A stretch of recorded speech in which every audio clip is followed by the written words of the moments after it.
And now, from Greater Sandton and beyond, get ready for the Sandton Times Hour with your host, Alexander.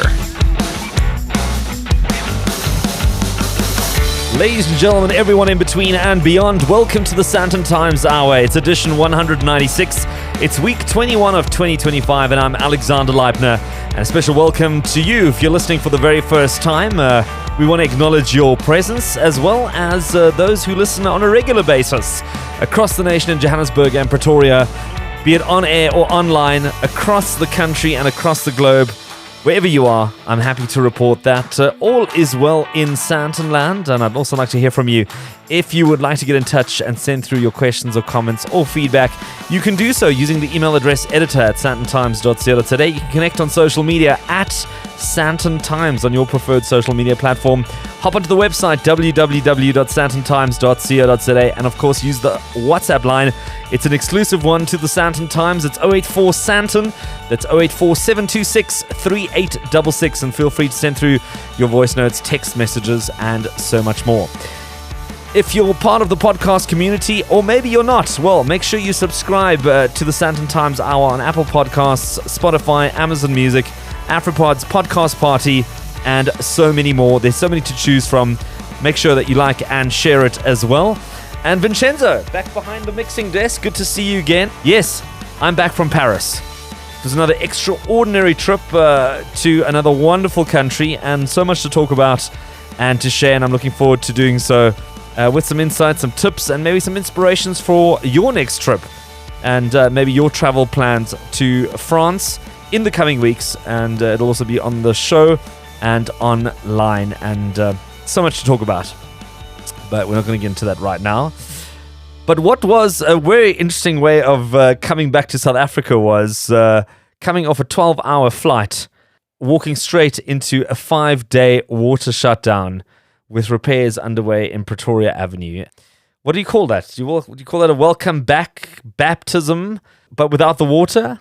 I'm not quite sure. Suddenly you had this wake-up call that we were back in Johannesburg, without any doubt. And let's not get into that too deeply in this show, but an interesting one nonetheless. It's been a busy week in the diary for us as we hit the ground running, straight out of a trip to a dinner with Spotify, which was quite interesting to get a bit more of an understanding of what they do and how they do it in Africa. I had the pleasure of moderating an IBM webinar for a C-suite audience in Southeast Asia. Then Isilor Luxottica launched its new eyewear for the new season. I don't know if you're a bit of an eyewear freak. I know I enjoy a good pair of sunglasses, and you always have to have a couple of them. One for the car, maybe one for one in the handbag or your man bag. And if you play golf, you might want to have a specific pair. So I think if you like a good couple of sunglasses, you're always out to look for something that meets your requirements. And there's definitely some new ones making their way onto the shelves in and around Sandton. Then RMB hosted its Wealth Wise gathering, which delved into investments, AI, business, and so much more. And that was also hosted in Sandton. And then Suzuki, they unleashed their new Desire model on Johannesburg's roads, and it was a chance to test drive this new car, coming in the 200,000s odd, different models. And I'm sure they're going to find a market for it, and certainly people who are looking for a well-priced car that's reliable. And they took us around Johannesburg, and I got to experience some things I hadn't seen yet. I know Anglo-Americans got their new digital dome, which I hadn't been to yet.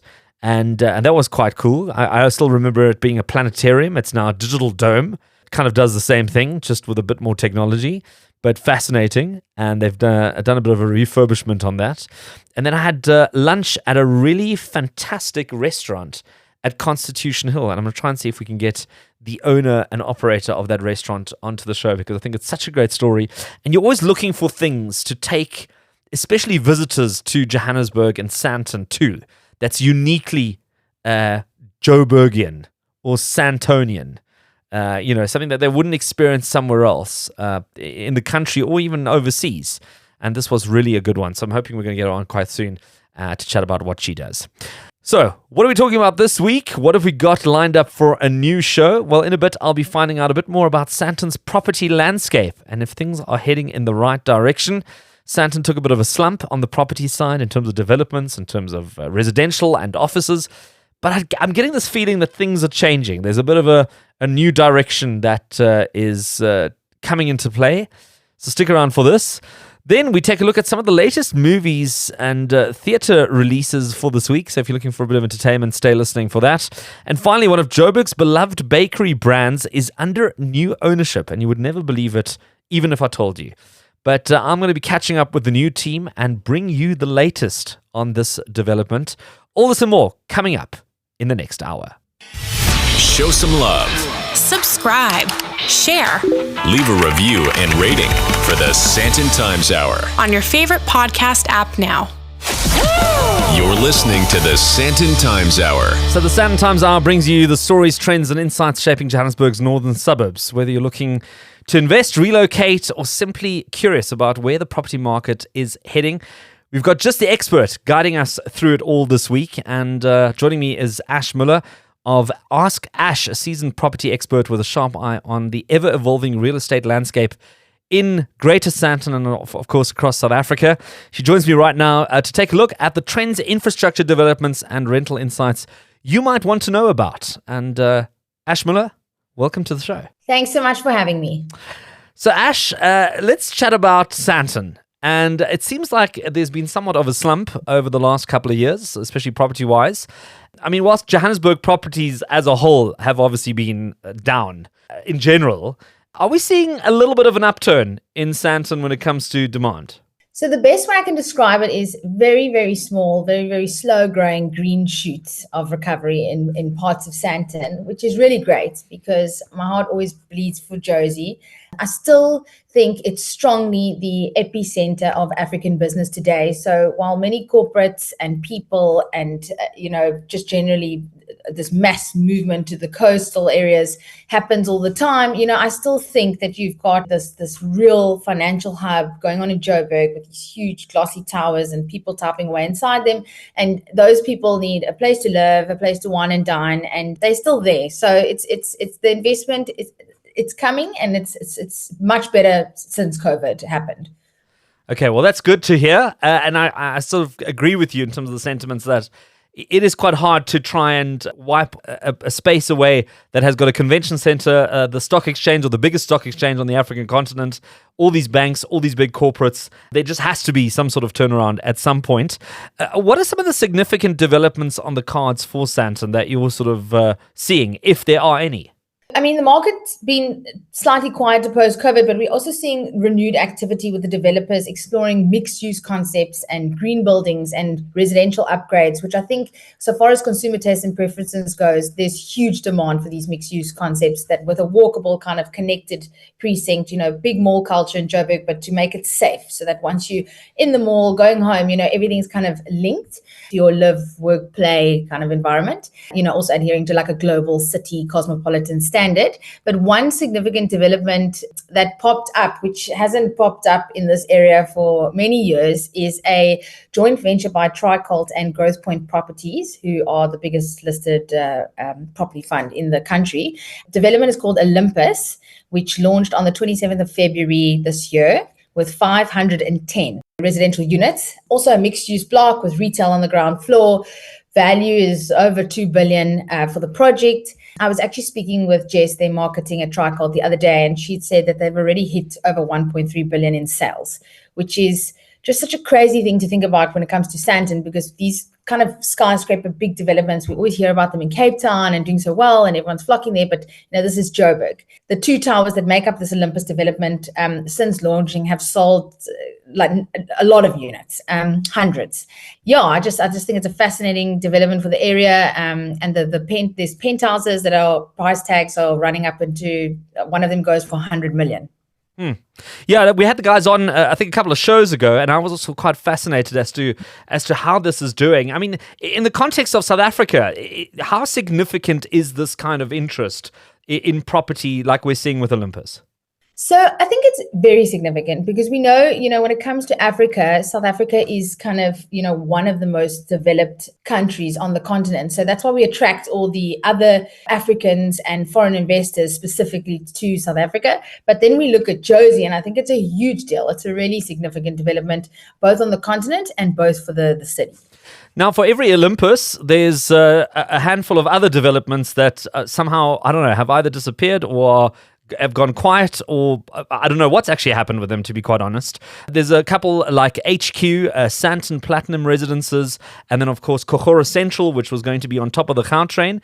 Do you have any sight of what's happening with those developments? So, I mean, not to get into the details of every example, but, there's other developers as well. Baldwin also put up a project once.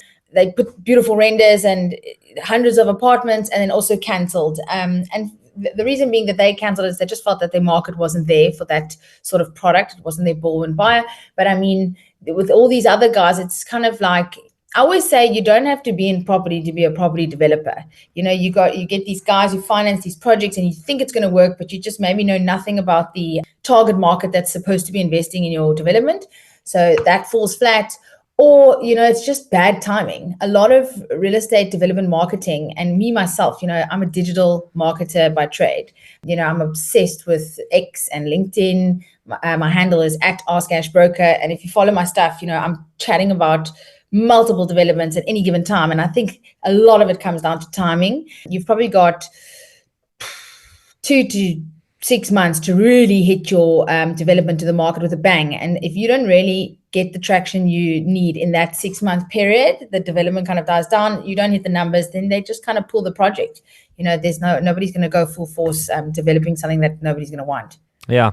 Well, we're going to definitely keep an eye out on those. I know the one site I walked past, I think it was the Sandton Platinum Residences, they had a big sign up saying site under preparation for construction. So I'm not quite sure if that means that something is happening or if there's some other delays, but we'll check in with those developments. As I say, I'm not quite sure exactly if it's if they're continuing or if there's just some other delay, but certainly haven't moved as fast as Olympus. You mentioned international buyers, you mentioned international investors showing interest in Sandton. What are some of these buying motives? Is it for people wanting to move here and live here, or are these more sort of investment properties that they're looking to rent out, like an Airbnb? Right now, I say the rental market across the country is really hot. I almost want to say globally, everybody's looking to rent. And I think, buying a house today compared to the 1930s, 40s, it's a different ball game to be able to cover your bond to yourself. So a lot of renters around. The buying, so far as Jozi goes, is again South Africa being much more developed compared to other African continents, with also just better entrepreneurial opportunities, and Jozi being the financial hub. I think that's what's attracting these African investors as well as the foreigners. And it just offers that business, lifestyle, schooling, social scene, cosmopolitan setup in one, where, even amenities like our cuisines and our fine dining. I mean, I want to say a lot of our chefs put just our food on the world map, and that all brings back to lifestyle and, where do you want to live. Relative to the rest of the continent, I think that's what's bringing the real estate investors. And then, of course, the prestige, proximity to the major corporates, general cosmopolitan lifestyle. Well, there you have it. I'm in conversation with Ash Müller, more on property trends in Sandton right after this. You're listening to the Sandton Times Hour. Ash Müller of AskAsh, a seasoned property expert with a sharp eye on everything real estate and more. And we're chatting Greater Sandton this week. Ash, are we seeing a rise in mixed-use developments in Sandton? And how do you think this applies to sort of the lifestyle appeal to that? I mean, you kind of hinted at it, the sort of integrating of buildings, developers working with each other to try and create sort of corridors through northern Johannesburg where people feel safe that they can walk, much like what we know from cities like Paris, London, Madrid, where walking on the streets and doing a good 25 kilometers a day window shopping is par for the course. Absolutely. So mixed use is everything, and Sandton's definitely catching up fast. And the idea is to do exactly what you said, create these precincts where you can do your entire day schedule in one space that's really, really safe. So safety and security, number one for South Africans looking to invest in real estate. and whether that's a safe suburb or a security estate. Obviously the security estates can offer everything within a walkable precinct, but now we look in the urban setting. How can you connect a mixed use residential tower or towers with corridors and safe walkable actual walkways, so that you can go from gym to your office, stop at home, and then maybe go for dinner, but while walking safely right through the whole ecosystem. And that's very appealing for the young professionals working in this financial hub, Sandton, nomads, international business travelers who want it all in one location, and also knowing that you can lock up your unit, go, and everything is kind of just that enhanced, safe feeling all around in your general daily living. So Cape Town's still ruling the roost when it comes to property value, property demand, development. I think that's goes without saying almost. But in terms of coming in a close second, and I was looking at some data from Pam Golding this past week, who mentioned that their searches on their website in terms of Bryanston and Sandton come in second to Cape Town. And I'm assuming it obviously speaks to some of the things that you've highlighted, is that although Johannesburg as a whole is seeing some decline, if not no growth, Sandton and Bryanston, for example, are areas that are still desirable if you're going to be in Gauteng. Yeah, that's true. And I think, Cape Town's beautiful, and it obviously is one of the better run metros in the country. But, there's lots of people that live in the country, and they're not all the same, and they don't all want that coastal lifestyle, or they can't, afford to be down there. Cape Town is a completely different offering to what Sandton has on the table. And I think, Sandton has that potential to hold this long-term value. Obviously, the lull right now with low prices is a buying opportunity, but, it needs to kind of get to that place where we have so much confidence in the area that the investment flows. I actually always say that, the investment is very closely married to confidence. And I think if I look at poor Josie with almost 10 mayors in 10 years, just that instability is number one. We got to, get stability on that sense, on leadership. And then when it comes to the surrounding areas of our assets in Sandton, in Bryanston, service delivery and general infrastructure, that needs constant attention, because when the surrounding area of your investment is on the up, then the capital growth of your investment on the up. And I think that's the real kicker here, is how do we get to a place where our investments in Josie real estate experience capital growth? And maybe stuff like the GNU puts a bit of pressure to fix these things and get onto the road of recovery. If not that, hopefully the G20 with its road upgrades and whatever else might be coming along in the couple of months that we still have before that kicks off. What kind of developments are you seeing are most in demand right now? I mean, you sort of hinted that rental properties are on the up. So I'm assuming sort of apartments and sort of those lock up and goes are probably on that list? Definitely. So security estates are still much a small portion of all the real estate in South Africa, but it's growing and the demand is growing. So you get security estates that cater for all classes. I mean, you get the super expensive, fancy ones with like fancy amenities. And then you get like a normal kind of complex, but the security is still of a certain standard. And I think you'll get that same secure environment and feeling with a apartment style block as well. Plus concierge, plus other amenities like your co-working and your rooftop bar, so they really do give you what you want so far as biometric access, private patrol, CCTV, secure parking, etc. But then they also add different offerings, whether you want to be, it depends what life cycle stage you're in. I mean, young professionals can maybe handle being in the apartment setup or digital nomad, but then, the families in the homes will want to be in the security estates. I'm assuming elements like water tanks and solar panels and these kind of things are now starting to play an equally as important feature as the security elements that you've highlighted. Absolutely. And I think, when I was doing residential rentals a few years ago, one of the most number one questions, which was a huge shift from 10 years before, was, does your rental have a gas stove? Is there solar? Is there, they are already, the rental properties that I was managing, I was already having to say to the landlords, nobody's going to rent this unless you take out this electric stove. We need to have at least some sort of a battery for Wi-Fi, some sort of a generator for common areas. I mean, I don't think many developments are even being built now without generators in the costings for just to keep the corridor lights on, keep the elevators going. How can we have a skyscraper in Sandton of 512 or so units with penthouses on the top and just stairs for when there's blackouts? We've got to be prepared that, they can take the elevator to their 100 million rand penthouse. So to consumer taste and preferences, so far as the resilient South African goes, who has to deal with the blackouts and the water, definitely these are non-negotiable requirements when they look for a place to live. Well, that was Ash Müller of AskAsh. And for more Sandton property-related news, don't forget you can also hop onto the Sandton Times website and check that out. And Ash, it's been good having you on the show. Thank you so much.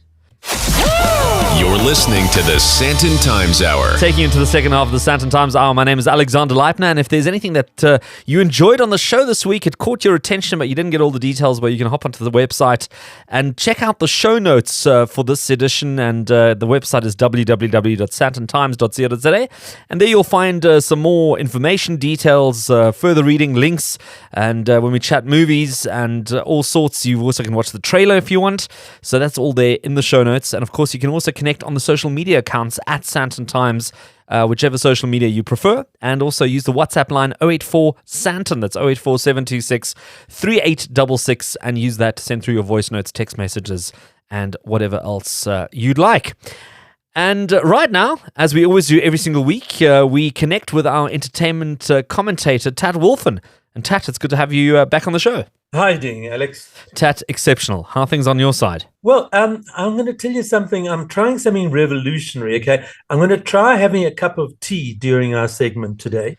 And if I manage that, then I think I might up the difficulty level. So next week, I might even try a tea and rusk. Do you think that's possible to do whilst you're doing radio? Is that possible? Tat, that's why you speak entertainment, because not only do you speak it, but you also practice it whilst doing the show. Yeah, you live it. You live it. But Tat, you got some movies for us this week, some movie recommendations, and the first one is Salt Path. Yeah, The Salt Path. It's a British movie, and it's based on the true story of a couple, Ray and Moth Wynn. Now, they're both unusual names, so I suppose I should tell you that Ray is the wife and Moth is the husband. Okay. And the movie begins where Moth's business partner has screwed him over, and the courts are not being helpful because of some paperwork error. And essentially, they've gone from being a comfortable family, sort of upper middle class family, to losing everything. Absolutely everything, which includes their home, which is a lovely farmhouse out in the country. Luckily, their kids are old enough to go out into the world on their own, but not so luckily, you have a couple who is, I suppose, at best, late middle aged, and they are now homeless and with very little money to their names. They try to apply for sort of emergency housing or whatever, and their best scenario there is that they have to wait for 2 years. And to add to their woe, Moth has been feeling a bit odd in the one leg, so they've gone to the hospital, and he's been diagnosed. This is at the same time, please note, all this is happening to them at the same time. He's been diagnosed with a degenerative and ultimately terminal disease called cortobasal degeneration, which in a nutshell means that his body is slowly losing function. And in his case, it's from the ground up. So it starts with his leg, it'll move up his torso, and it'll eventually even affect his cognitive functions. So this is the dreadful news from all angles that's hit this couple. And what do they decide to do? Well, I mean, initially they feel completely crushed, obviously, as you would understand. Mm-hmm. But they decide, sod this for a lark. We're going to take a 300-mile hike down to Land's End, which is the southwesternmost tip of the UK, with backpacks and a pup tent. And they do this. And here's old Moth dragging his gammy leg with him. I couldn't do a 300-mile hike in robust health that I'm fortunately in, you know. Yeah. But this is what they do. So, amongst other things, the film gives you a very beautiful scenic view of the western coastline of the UK towards the bottom end, it also gives you an overview, ultimately, of humanity, because they encounter in that relatively short space of time how cold and heartless human beings can be, as in, well, sorry, your paperwork wasn't right. You're going to have to live on the street for a couple of years. We know that you're sick, but unless your doctor says you're going to die within a year, we can't help you. Sure. So they experience everything from the most cold, heartless end of humanity to warmth and kindness. It's all about their journey. I could call it a road trip, but it's by leg, so it's not in a car. And it's really, they're exposed in this journey of theirs. They're exposed to the good and the bad of humanity. The wife had actually written a book about this experience, the real life wife, and the movie is based upon this book of hers. So I think it's a really beautiful, very human story. And if you're interested in good cinema that deals with human beings as opposed to superheroes flying around the place, then this really is the movie for you. And it's called The Salt Path. Okay, well, based on a true story, those are always good movies and always good stories to be told. And then there's also another big one that's come out, a series that's been going for quite some time, and maybe this is actually the final one, Final Destination Bloodlines. Final Destination, yeah. Well, Final Destination, for those who haven't seen the last 4 or so of the Final Destination movies, is based on the premise that that fate determines your dying day. And I remember when I was a kid, like my mom's older friends and my gran or whatever would always say, well, it was his time, and even if someone had died at age 30, they would just resign themselves to the fact that the thread of his life had come to the end. So the movie is essentially based on that premise that when it's your time, it's your time. And even if you have to die in a very, very freakish and unusual way, you will die. Okay. But the full review I will be placing on the sandtontimes.co.za site so that we can spread a bit of the joy onto the internet as well. How's that? Well, talking about murder and mystery and final days, another review that you've also got up on the website that people can go check out as well, which is more on the theatre side, is Black Coffee, which is running at the Monte Cassino, Peter Turin's Monte Cassino Theatre as well. So that's, I think, also a great recommendation. And then, of course, if people want to catch up on any of the other entertainment that you've been reviewing, checking out on their behalf, so they have a bit of a sense of what to expect, that's also going to be up on the website over the next couple of days. And I encourage people to go check that out. Thank you, Alex. The best of Sandton and beyond. You're listening to the Sandton Times Hour. So Fournos Bakery is a beloved Johannesburg institution renowned for its freshly baked breads, pastries, and hearty meals. It was established in 1989 with its first store on Oxford Road in Rosebank, and then it quickly expanded, opening a second location in Dunkeld, which I remember very well as a schoolboy. I still remember the stores that were there before it moved to Dunkeld, then saw it expand from 1 store to 2 to 3, and so on. It's now grown into, I think, around 22 outlets across Johannesburg and Pretoria, and its restaurants are popular for things like breakfast and lunch. Also, they do catering, and of course, their diverse range of breads and baked goods, and also they have a great deli section as well. Now, of late, I learned that the business is now under a new ownership structure, and I'm joined by 2 men who are not totally unfamiliar with the food and hospitality industry. And I'm going to kick off with the owner and co-founder of the Grillhouse group of restaurants, Saul Mervis, who joins me on the line. Saul, it's good to have you on the Sandton Times Hour. Thanks for having us. And equally joining me is Marius de Larey, a co-owner in the Fournos Bakery as well in the Grillhouse. And Marius, it's good to have you on the show as well. Thanks for the opportunity. Well, I must tell you, when I saw the two of you at the Dunkeld Fournos behind the counters, I was very perplexed because, as I say, synonymous with steaks and ribs and great dining in Rosebank, in Sandton, in Melrose Arch, but not necessarily related to baking. So I was quite surprised to hear that you had taken over Fournos Bakery. And what motivated your decision to acquire or go into the baked goods business? It's an important construct that the Grillhouse really is synonymous with one of the few hospitality brands that's got great longevity. And for a period of time, I've been observing and assisting the Fournos Group. It was an asset held by a private equity business. And similar to the Grillhouse, the Fournos brand is very familiar to most people in either Johannesburg or Gauteng.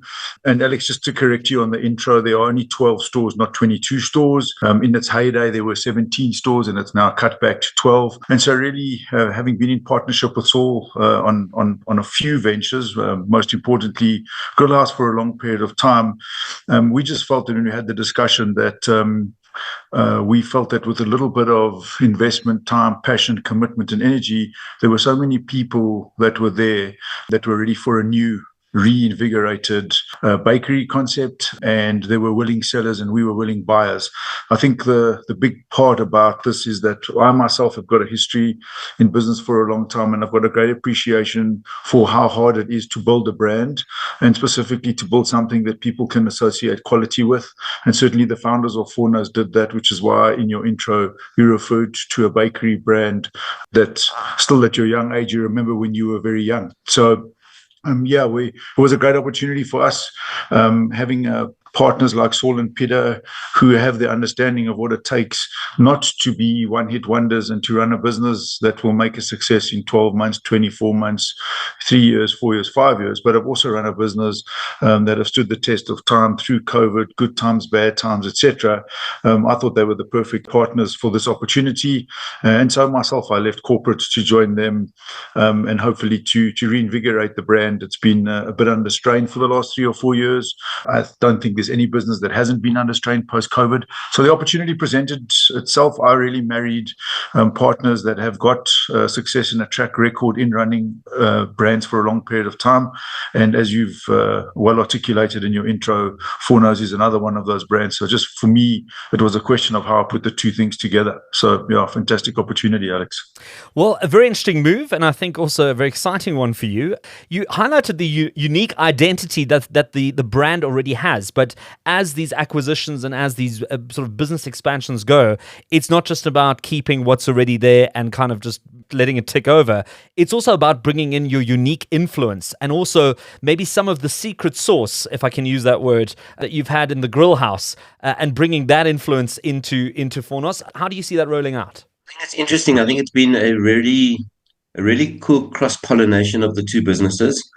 Just to add to what Marius said, we built the Grillhouse in Rosebank just over 30 years ago, pretty much at the same time that the founder of Fournos, Harry, built his first Fournos in Rosebank. So we've kind of grown together along the way, and we've shared customers in the northern suburbs, certainly, for many, many years. So taking on this challenge brings our credibility, we hope, to Fournos. We've seen so many customers, like we saw you when we were behind the counter, that recognized us through the Grillhouse brand and have been quite excited because we are hoping to reinvigorate the Fournos brand. So Fournos itself is all about, its whole ethos is about friends, family, fun, and food. And we hope to bring, and just to up that level of hospitality. Fournos has got an amazing team of people that are working within the brand. They all believe in the brand, and we've really enjoyed mixing our level or our feel of hospitality with the Fournos. We're going to elevate certain aspects of that Fournos hospitality, and we find that it's been a good mix. And when you say the secret sauce, we have found that we share very common customers, and we're looking forward to exploring different avenues of serving them. Well, it sounds great.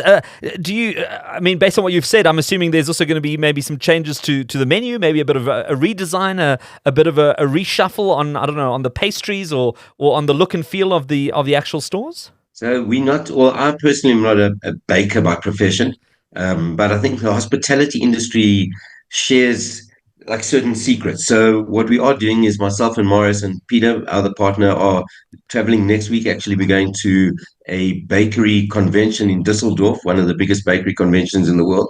We're going to try and learn new secrets, and we're going to try and bring back. But in terms of changing the menu, yes, we are going to make some subtle changes, but we're certainly not going to change the very essence of what Fournos has been so successfully for 30 years. What opportunities do you see from an operations perspective? I mean, do you see some cross-pollination between the brands that we might see, I don't know, ribs on the menu at Fournos, or we might see your bread? I know you've got a beautiful rosemary sort of bread that you serve when you arrive at the Grillhouse that comes with a big steak knife. Will you start seeing that bread coming through the Fournos channels? So that bread comes from the Fournos channels already. We've been buying that bread from Fournos for many, many years. So that's part of the shared experience. But yes, we are improving. Certainly, the Fournos sit-down offering will be improved through some of the Grillhouse specialities. If I may, just in the way Saul's answered, it's in their DNA to chase this quest for perfection. So by way of example, you're not going to see a Grillhouse rib on there, but certainly the Grillhouse butchery is already the meat supplier of Fournos. So as we change the menu, the standard and quality of the meat patties that will be in the burgers will come from the Grillhouse.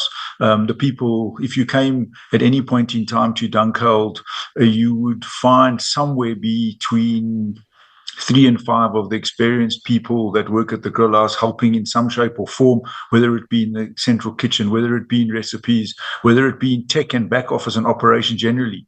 And then the one point I did want to add, which you will know from having interviewed a lot of other business people, is the integrated value chain of making a restaurant work requires really at the front end customers that are loyal, which Saul articulated, people which we've got experience in managing.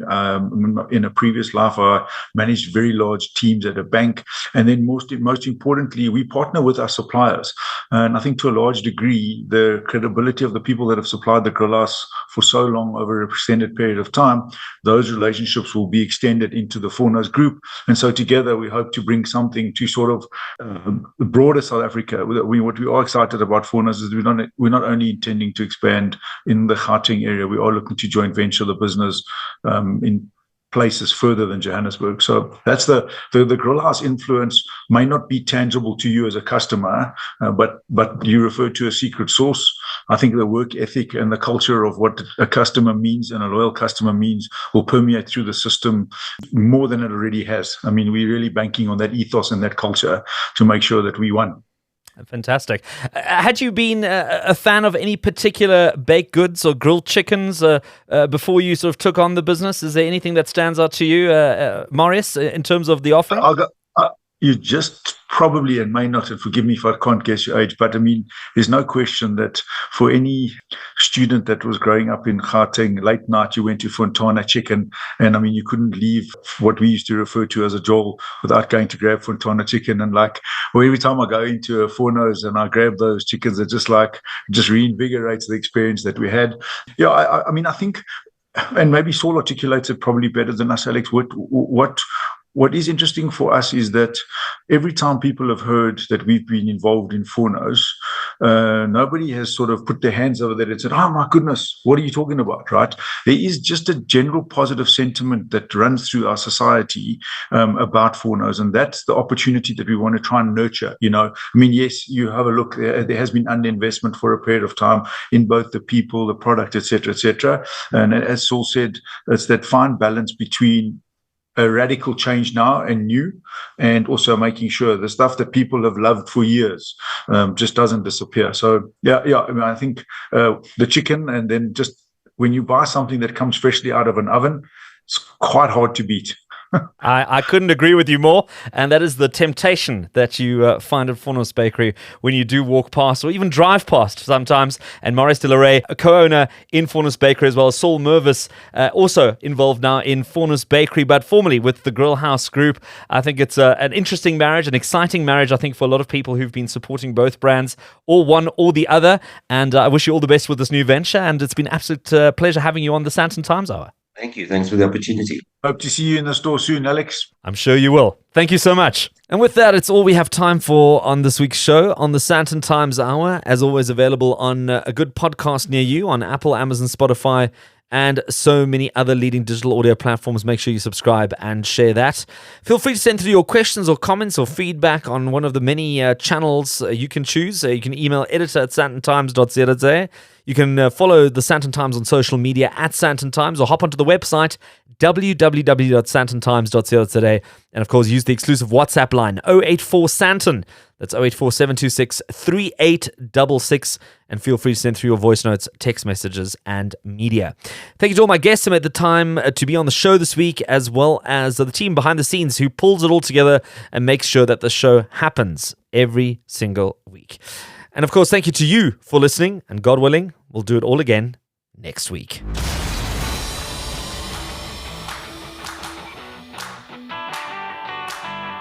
That's it for this week. Thanks for listening to the Sandton Times Hour.